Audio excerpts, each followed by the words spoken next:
tayo mag-secret file, ay ilike mo muna ang video na to at mag-subscribe na sa aming YouTube channel. Don't forget to click the notification bell para hindi ka nahuhuli sa latest episode ng DJ Rocky's Secret Files.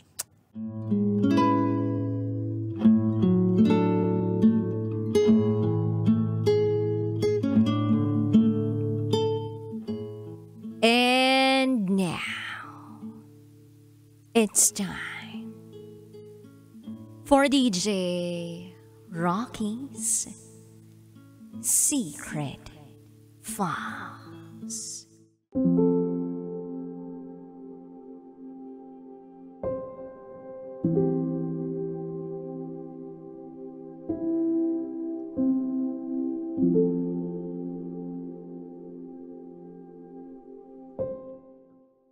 Alam niya ang mapait na nakaraan ko. Pero hindi pa rin kami nagkatuluyan.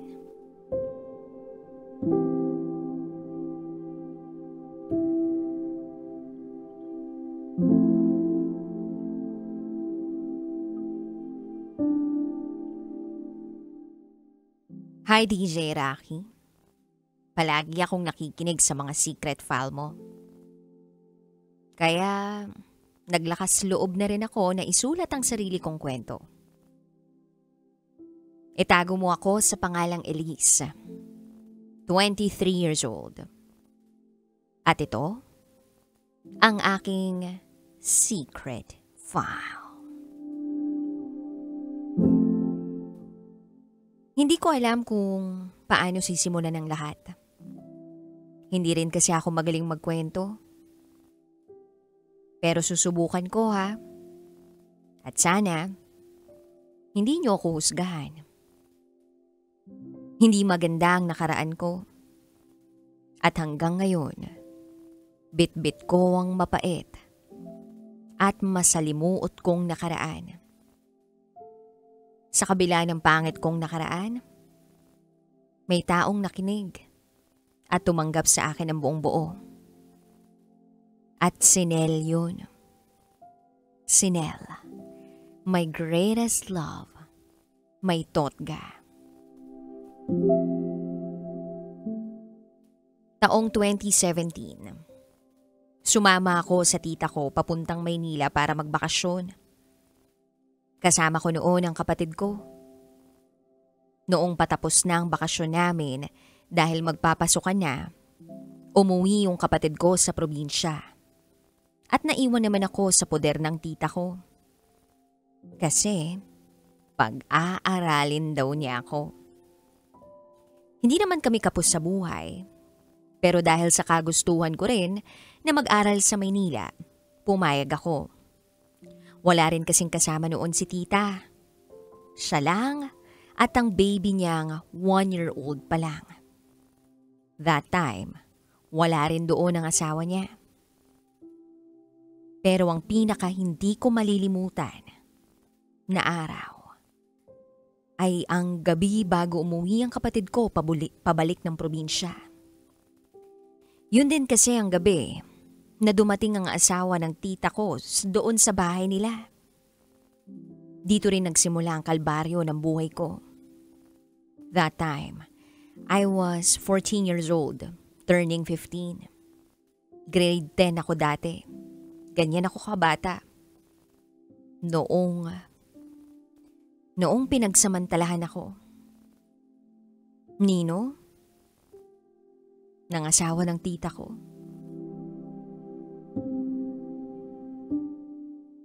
Oo, DJ Rocky. Pinagsamantalahan ako ng tito ko. At wala akong nagawa noon kasi may hawak siyang patalim. At nagbanta siyang papatayin ako. Nung mga oras na yun, nanginginig lang ako sa takot. Hindi ko alam ang gagawin ko. Halos gumuho na noon ang mundo ko. Naitanong ko na lang sa Diyos. Lord, bakit ako pa? Sinusunod ko naman lahat ng utos mo. Bakit hindi mo ako naprotektahan? Lord, please, tulungan mo ko. Alisin mo ko sa sitwasyon na hindi ko naman gusto. Pero sa kabila ng lahat ng ginawa sa akin ng tito ko, wala na. Nakuha na niya ang bagay na hindi ko na maibibigay pa sa taong pipiliin kong mahalin balang araw. Napakasakit, DJ Rocky. At halos masiraan ako ng bait dahil hindi ko alam ang gagawin ko. Pinagbantaan ako ng tito ko. Nalalaspagin daw muna niya ako at pagsasawaan bago raw ako mapunta sa iba. Akala ko nasa impyerno lang ang demonyo. Nasa ordinaryong bahay lang pala. At noon mismo, DJ Rocky, gusto ko noon magpakamatay. Naliligo ako, umiiyak, sinasabayan ng agos ng tubig sa shower. Panay lang ang kuskus ko sa katawan ko. Pero kahit anong kuskus ko, para bang hindi na mawawala yung dumi na nasa akin. Ang dumi-dumi ko na. At akala ko isang beses lang yun nang mangyayari. Pero naulit yun nang naulit. Nang maraming beses. Tanging ang mga bituin lang sa langit at ang bilog na buwan ang kinakausap ko. Ang Diyos. Panay lang ang iyak ko sa kawalan. Habang naghihintay na may sumaklolo. Ang hirap tanggapin. Sinisisi ko na lang tuloy ang sarili ko sa lahat ng mga naging desisyon ko. Kasalanan ko naman talaga. Sana hindi ko na lang ginustong mag-aral at tumulong. Minsan, hindi rin pala nakakabuti ang maging matulungin sa kapwa. Oo. Nasabi ko yun. Kasi ang pangit naman ang nangyari sa akin. Oo nga pala. Madalas din akong hinihimatay sa school dahil sa matinding stress. Kasi nga hindi ako makapagsumbong eh. Dahil sa takot. Baka patayin ng tito ko ang pamilya ko. Kasi sabi niya oras na magsumbong ako, patay lahat sila. At ako naman naduwag. Hindi ko alam anong gagawin. Kahit cellphone ko, accounts ko sa social media, alam niya yun lahat. Wala rin akong malapitan na kaibigan. Kasi ultimo mga kaibigan ko, pinagmumura niya gamit ang account ko. Sinabihan niya ng masasama. Ang ending, nilayuan nila ako. Binlock ang profile ko kasi akala nila ako yun eh. Then taong 2018, umuwi ako sa probinsya namin. Doon ko na ipinagpatuloy ang pag-aaral ko. Sumunod doon sa probinsya ang buong pamilya nila. Kasama ang tita ko. Doon na raw sila magfo-for good. Naisip ko lang. Pucha naman, akala ko pag uwi ko sa probinsya tapos na ang lahat. Susundan pala talaga ako ng demonyo. Hindi ako makalaban kasi ang lakas-lakas niya na kahit anong palag ko walang mangyayari. Ubus lang ang lakas ko hanggang sa hayaan ko na lang nababuyin ako ng demonyong yun. May mga araw na pumapasok ako sa school na ang dami-dami kong pasa sa katawan. May sugat sa tuhod, may pasa sa leeg, sa braso, sa noo. Inuumpog ako ng tito ko sa pader. Sinasakal. Halos hindi na ako makahinga. Tinututukan niya ako ng gulok sa leeg nung naglalaban ako. Ayun, nasugatan ako sa leeg. Hinampas ako ng silya hanggang sa masira yung bangko na iyon sa akin. Nasugatan ang tuhod ko. Hirap akong makalakad. Kumikirot ang katawan ko, dumudugo. Dumudugo na parang puso ko. Hindi ko na alam ang gagawin. Takot ako sa dugo. Lahat na ng klase ng pananakit ginawa lang tito ko sa akin. Makuha niya lang ang gusto niya. Siya na ang pinakademonyong taong nakilala ko sa buong buhay ko.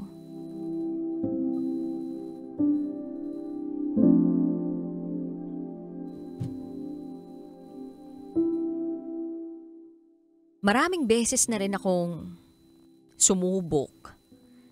Natapusin na lang ang lahat. Laslas gamit ang blade. Sinubukan ko na yan. Buhay pa rin ako. Uminom ng lason. Sinubukan ko na yan. Buhay pa rin ako. Magbigti. Muntik na.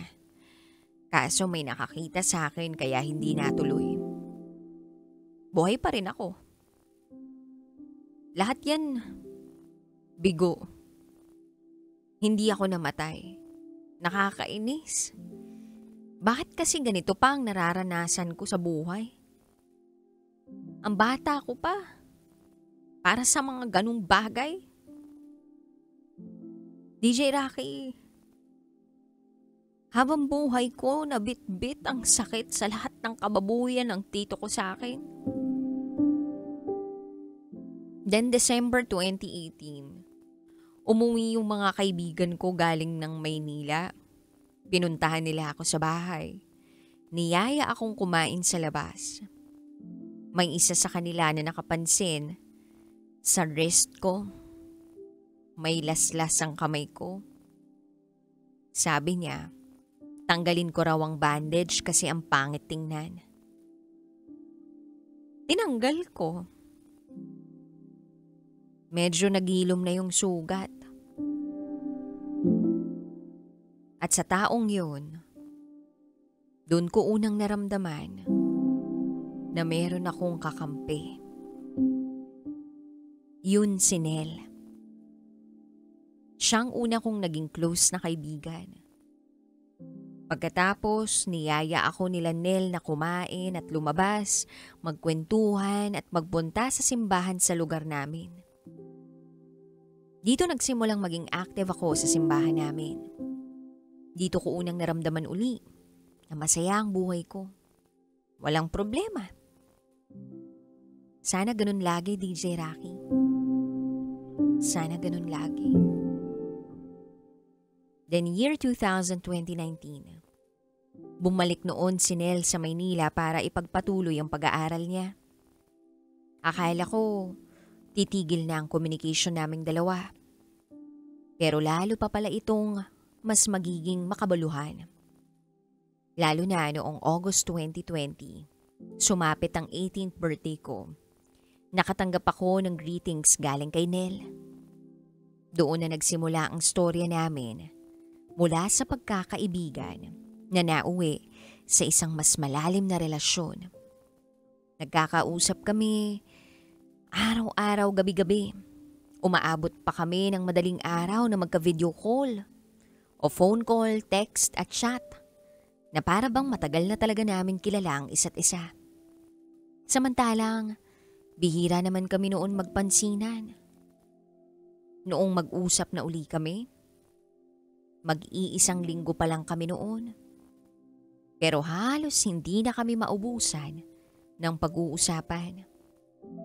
Magaan siya sa pakiramdam. Nagkwentuhan kami. At nalaman kong year 2013 pa pala siya nagkakagusto sa akin. Love at first sight daw. Ako naman itong si Gaga, kinilig naman. Hindi ko alam anong meron pero ang bilis-bilis ng mga pangyayari. Hanggang sa matapos ang 3 linggo ng pag-uusap naming dalawa ni Nel, nag-decide akong aminin sa kanya ang nakaraan ko, ang mga napagdaanan ko. Sa chat ko lang isinalaysay ang lahat dahil hindi ko ito maikuwento ng personal. At dahil sa lahat ng mga nalaman niya, bigla akong nagulat sa isang hindi inaasahang reaksyon mula sa kanya. Napamura si Nel dahil sa galit at sumuntok sa pader ng bahay nila.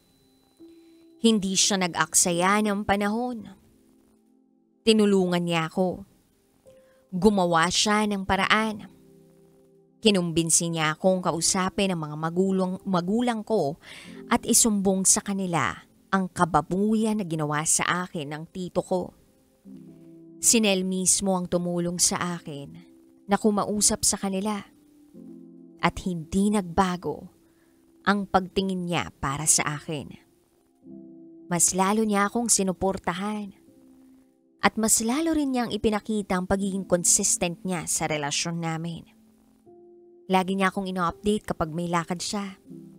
Nagsisend siya sa akin ng mga picture na may mga kasama niya.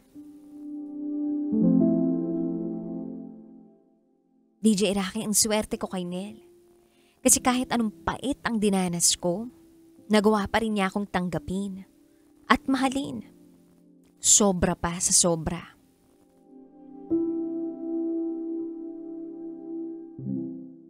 Fast forward.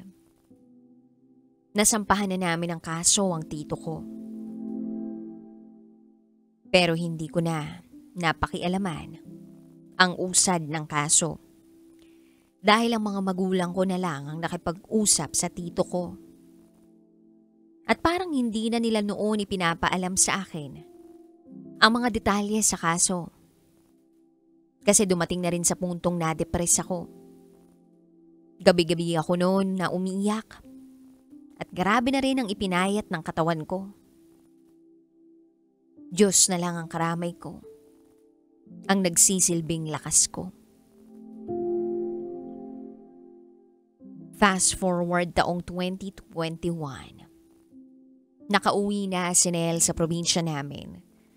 Pero ako naman ang lumipat sa kabilang probinsya.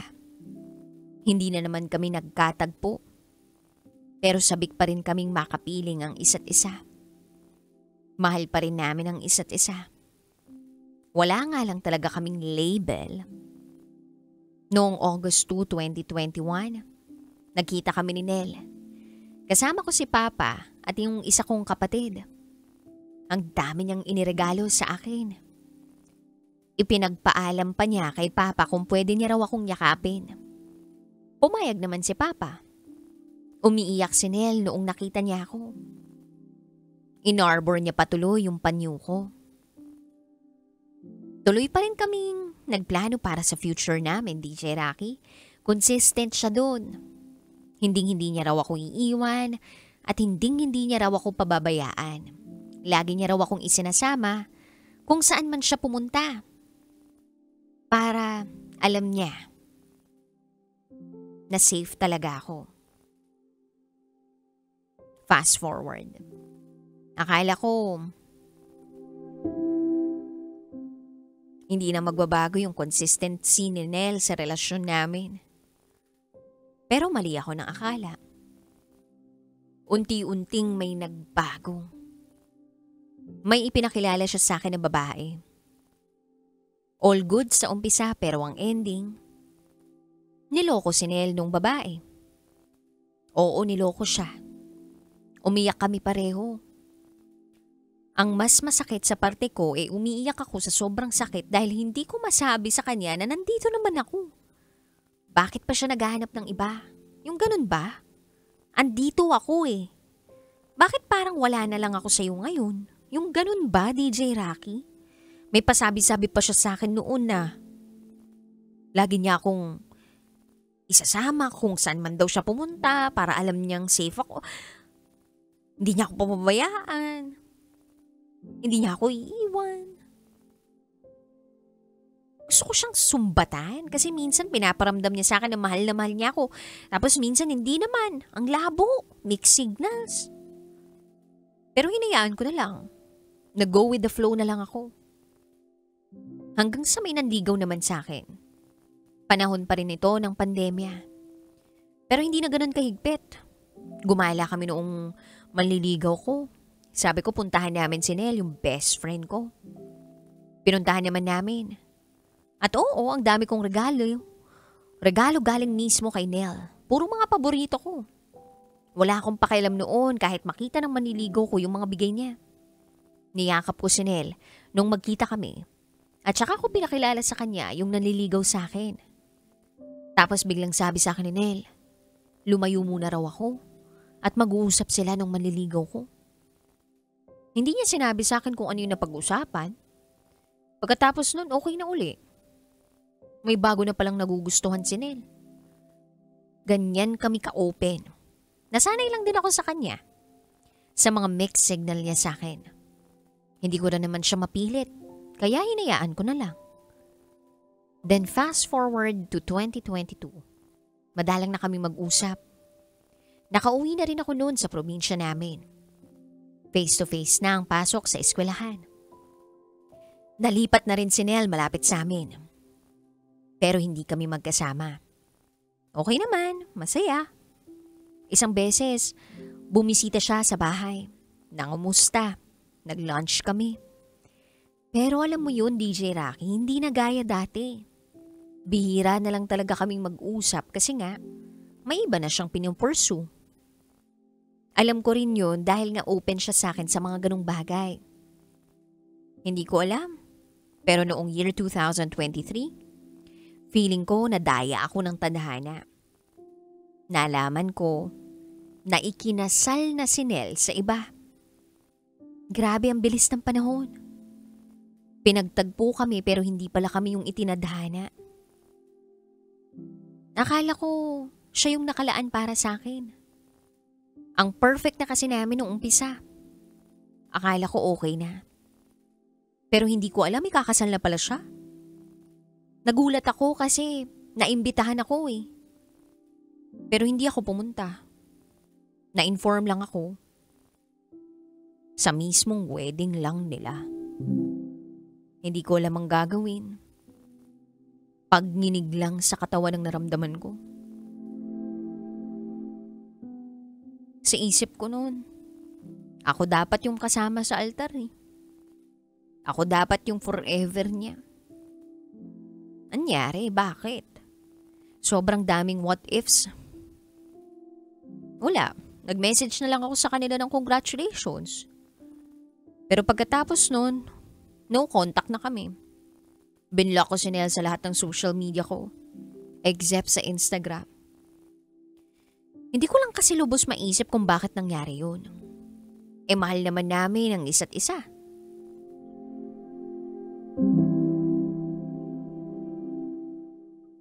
Fast forward, sa kasalukuyan. Nagkaroon na ako ng ibang boyfriend. Alam na rin ng boyfriend ko ngayon ang nakaraan ko. Sabi ko sa sarili ko, kapag makikipagrelasyon ako, yung pang forever na. Ayoko na yung flirt-flirt lang. Sayang lang yung oras ko. Yung buhay ko.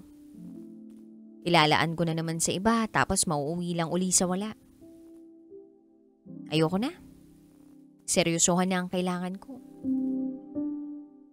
Then May 19, naisipan kong kumustahin si Nel.